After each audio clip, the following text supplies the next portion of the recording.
Havuç, havuç, havuç. Havuç yemek sağlığa faydalı. Havuç yemek sağlığa faydalı. Havuç yemek sağlığa faydalı. 1 kilo havuç aldım. 1 kilo havuç aldım. 1 kilo havuç aldım. Salataya havuç kattım. Salataya havuç kattım.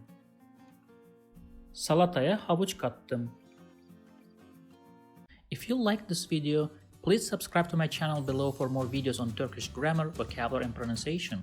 Also, if you think this video can benefit somebody else, please share it with them.